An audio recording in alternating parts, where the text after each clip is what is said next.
Hello, everybody. This is Bruce from Oregon with the Bruce from Oregon Show. This is episode 0. It might be the first, it might be the last. Let's find out. Now, today we're continuing our series on management best known practices. I'm going to be talking about weasel words and ambiguous versus unambiguous language. Okay, so after admiring these nice photos of business moose, look at this guy's tie, very high quality. Let's get into it. Let's start, if I can find my mouse, let's start with a story, okay? At one point in my career, I had changed job roles and I had a new manager. And my manager told me that we needed to start soon to have regular one-on-one meetings with the designer on a new project, okay? And that I should set up these one-on-one meetings between me and the designer very soon. So I went and talked to this designer. And the designer said, hey, look, I'm on the last project, and I'm not really doing much on the new project for another couple months, like maybe a quarter, 3 months, okay? So he's like, I'm not even going to be talking to anybody or developing content or doing anything on this new project for at least 2 or 3 months. So I said, okay, I am going to set up one-on-one meetings with you on a weekly basis starting in 2 or 3 months. And he said, that would be perfect. And in the meantime, I had other things to do. He had other things to do. So it was fine. Here's the problem. My manager got very upset because I was supposed to set up these one-on-ones soon. Okay, but what does soon mean? Does soon mean 10 minutes from now, 10 hours from now, 10 days, 10 weeks, 10 months, 10 years? Soon is a subjective term. It is an ambiguous term because it has no way that we can measure whether we successfully did something soon or not. We have to actually talk to the other person and say, what do you mean by soon? Do you mean like next week? Do you mean next month, next quarter? What does it mean? And so I told my manager about my conversation with this engineer. And they said, okay, I'm going to go talk to the engineer, because I guess they didn't think I could do it properly. So they went and talked to the engineer and said, oh, okay, I understand now. And it's like, look, I talked to the guy. We figured out what soon meant for us, the two people working on the project. So this person was just coming in with their own definition of what soon meant. And in order for me to have been successful in that situation, I would have had to have been psychic to read their mind to understand what they thought soon meant versus what I thought soon meant, or what the engineer that I was going to be working with thought soon meant, okay? So let's get into the next topic with that context set. So this is weasel words, okay? What's a weasel word? All right, a weasel word, or anonymous authority, is a word or a phrase aimed at creating an impression that something specific and meaningful has been said, when in fact, only a vague, ambiguous, or irrelevant claim has been communicated. The terms may be considered informal. Okay, so where have we seen this? We just saw this with my example of the word soon. Okay, examples include the phrases some people say, it is thought, researchers believe. I mean, these are kind of linguistic examples as opposed to examples you might actually hear in business. We'll get into that in a minute. Using weasel words may allow one to later deny any specific meaning if the statement is challenged. Exactly. So when I said, hey, we're setting up these one-on-one meetings next quarter, and that's soon for the project, they challenged my position on that because they had used the word soon to mean something else that they didn't specify in the beginning. So they moved the goalposts. Weasel words can be a form of, what is this? Tergiversation, and may be used in advertising, popular science, opinion pieces, and political statements to mislead or disguise a biased view or unsubstantiated claim.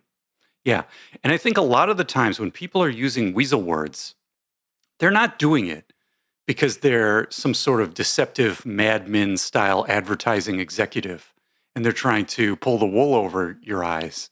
I think people just subconsciously know what they mean and they have their own internal expectations. They just haven't realized consciously that they need to express those expectations to the other person in an unambiguous way. Okay. What else do we got here? Weasel words can weaken or understate a controversial claim. Okay. An example of this is using terms like somewhat or in most respects, which make a sentence more ambiguous than it would be without them. Yeah. Or maybe the word borderline, for some of you who've heard that term recently a couple times. Okay. So now that we understand what weasel words are, and what does this have to do with weasels, by the way? So I think if you can go to Wikipedia and read this for yourself, I'm not going to read the whole page. Um, Go support Wikipedia. But basically, there's some sort of like urban legend about weasels sucking the contents out of eggs while leaving the shell intact and hollow. So if you think of a weasel word as like having a hollow shell, like maybe on first appearance it looks fine, but when you dig deeper and look inside, it offers no real value in terms of speech and communication. So I think that's where this term came from. It's pretty good. Okay, let's look at this next article because this is going to get into the example that I think is the most egregious that I have experienced in the last few years in terms of weasel words. Okay, so I found this article online from Stacy Bar. Okay, so it's stacybar.com. You can go to this website and check it out and see what other kind of blogs Stacy has here. But this one is called The Single Best Thing You Must Do to Find Useful KPIs. Okay, so first, what the heck's a KPI? Okay, so I don't know if she actually defines it in here, but I know what KPIs are. KPIs are key performance indicators. Okay, so this is some sort of measurable metric that you want to use to determine if you're going to be successful in business or work or in your to-do list or whatever. So if you need to close 3 bugs, 3 is your KPI, your key performance indicator. You can measure whether you did 3, 4, 2, 1, whatever. If you need to, make 16 sales calls a quarter, 16 is your KPI, and you're going to measure against that with measured data. So you can make things sort of quantitative and unambiguous. Okay. You want to make these objectives measurable, whether you call them KPIs or measurable objectives or a to-do list or quarterly objectives, whatever you call them. My advice is try to make these things as measurable as possible. So at the end of a regular period or whenever the due date is, or maybe it's ongoing, but on a regular basis, you can say yes or no. Did we do this thing or not? Or how far quantitatively are we away from this? If we want to grow our business revenue to $20 million and we're at $10 million today, can we track it over time to see how we do against that $20 million KPI benchmark? That's the idea here. So let's see, again, what Stacy Bar has to say here. She says, weasel words are words that have no specific and obvious and singular meaning. They bring no clear images to mind of what is meant. Words like effective, sustainable, harnessed, connectedness, and leveraged.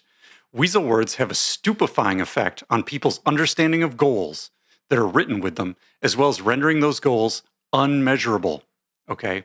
If your goals or objectives, the things you're trying to measure, contain words like these, you are either struggling to find meaningful measures, or you don't realize that the measures you have aren't meaningful. And then she gives a huge sample of weasel words. This is actually an amazing list. But yeah, and this kind of reminds me. So, we talk about making your objectives measurable. We talk about making your speech, it's got to be unambiguous. Okay. Now, sometimes in the work we do, there will be natural ambiguity. Okay. So we may have a problem and we may not know the solution to that problem yet. Okay. So the solution is ambiguous. Okay. The state space that we're working in may have ambiguity. We may have a product and we say, well, we want to sell it to a bunch of customers, but we don't know who those customers are going to be yet because that's out in time. And we have to go through that experience in order to get that knowledge. So there are some things in work that are legitimately ambiguous. Okay.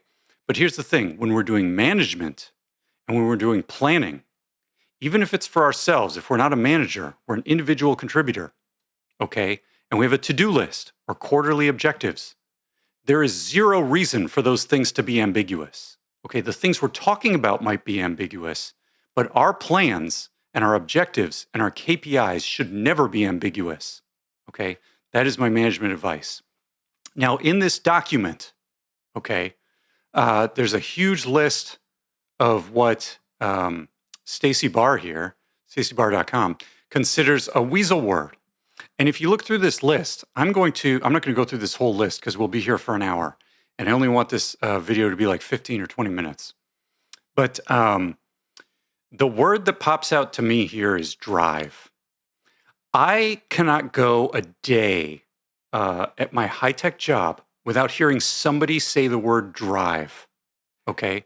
And they're not talking about driving my F-150 down the road, okay, which would be a correct use of the word drive. They're not talking about going to the golf course and getting their driver, to hit the ball off the tee, okay? That would be another good use of the word drive.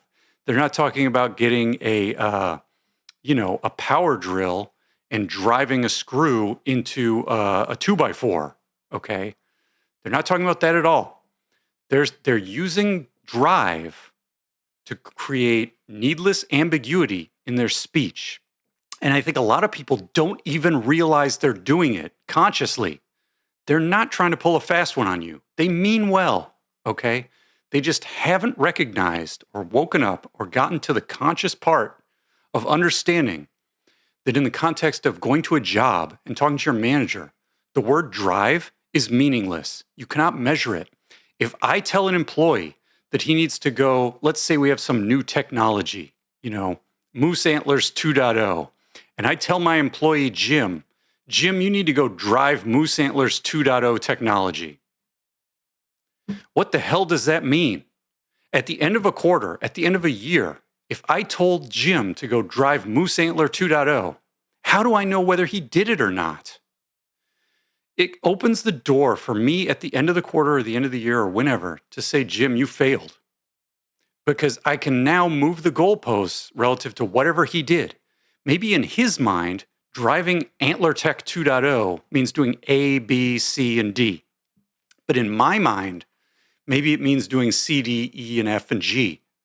And so if he does a different set of tasks that he considers success versus a set of tasks that I consider success, suddenly he's not successful. Okay, so we have to have a clear definition of success, and weasel words impede the ability of managers and employees to agree on the definition of success. Okay, and the word drive is the one I see almost every single day. Someone will use it. And the funniest thing is when I point this out to people, I don't do it all the time, just when I feel like there's an opportunity where, we're not going to digress too much, or we've got enough time to talk about it. When I point this out to people immediately come back and they say, well, in this context, when I say drive, what I mean is, and then they tack on the end of the sentence, the measurable objective they actually have. Okay. So for example, we need to validate that Antler Tech 2.0 doesn't have any bugs. Okay. 0 bug count. Okay. They'll make a measurable objective when you press them on it. And my point is, you don't need to start with the word drive. You need to start with the measurable objective, and then the verb will show up for you. Okay. So let's take the example of, I want an employee to, maybe he's writing some software. Okay. And we want to complete a feature for that software. So I don't need him to drive the feature. That doesn't make any sense. Doesn't mean anything, okay? What I need him to do is code the feature, test the feature, and push the code into GitHub code repository so other people can use it, or something like that. Now, those are measurable objectives, okay? So I need to start with those. And when you think about those things, like, the code needs to be in the GitHub source control repository, okay? So you need to push the code, okay? You don't need to drive the code. If you don't have any code when you start, you need to write the code. You don't need to drive the code, okay? So once you know what the measurable objective is, the verb will make itself perfectly obvious, okay? Like, let me give a real world example. And this is what makes me feel like drive is the dumbest thing I hear every other day. Okay. You don't drive the dishes. Okay. When you're in your house, you know, deciding who's going to do what chores, the kids, your spouse, whatever. You don't tell your kids or your spouse to drive the dishes. Okay. You tell them to load the dishwasher, start the dishwasher, or unload the dishwasher. Okay. Because once you know what the measurable objective is, the verb becomes very clear. If you want the dishes completely done all the way through and in the cupboard, you have to load, start, and then unload the dishwasher. The verbs are obvious, guys. So this is why, if you ever hear somebody saying the word drive, you need to dig deeper to find out what the real measurable objective is and stop using the word drive yourself, okay? Because it doesn't mean anything. The other story I have about this is after somebody was like, well, in this context, drive means X, Y, Z. And I'm like, well, you should have just said that. Somebody actually told me that the more senior you are, or the more experience you have, the more you'll understand the word drive. Like the more okay it is to use the word drive with someone who's more experienced versus someone who's new. And this is a completely bogus argument, okay? And it's very simple to debunk, okay? If we have a company, the board of directors, okay, they're the highest level. They effectively are the boss of the CEO. The board of the directors can give the CEO a measurable objective or an ambiguous objective, okay? They could tell the CEO to, drive new manufacturing. What the hell does that mean? I don't know what that means. There's nothing measurable about that. There's nothing specific about that. On the other hand, they could be unambiguous, and they could say, we need to open a factory in Ohio, okay, and get that off the ground. Break ground, get the factory shipping parts, whatever, right? You could have, at the highest level, ambiguous tasks or unambiguous tasks. Exactly the same concept as a first level manager dealing with a brand new employee straight out of high school, straight out of college, whatever. Okay. You can tell a brand new employee, we're going to drive Antler Tech 2.0. The hell does that mean? I don't know. Or you could tell the employee, you need to complete these 3 training classes. Okay. You need to start writing this code, read this specification. You can have measurable objectives for a brand new employee or for the CEO. So whether or not the word drive is a weasel word, whether or not the word drive is ambiguous or not, has nothing to do with anybody's level of experience or their expertise. Because what you're really doing when you're telling an employee to drive something is you're telling them that they need to read your mind to be successful. And that is not acceptable as a manager. And that is my opinion on that. Okay, so we've gone through this nice article with Stacy Bar here. We've looked at Weasel Words on Wikipedia. We had the example of what does soon mean? Does it mean now? Does it mean later? We don't know. So I'm Bruce from Oregon. I'm Bruce the Moose. This has been another Management Best Known Practices video. Thank you for your time, and I will see you all later. Have a good night.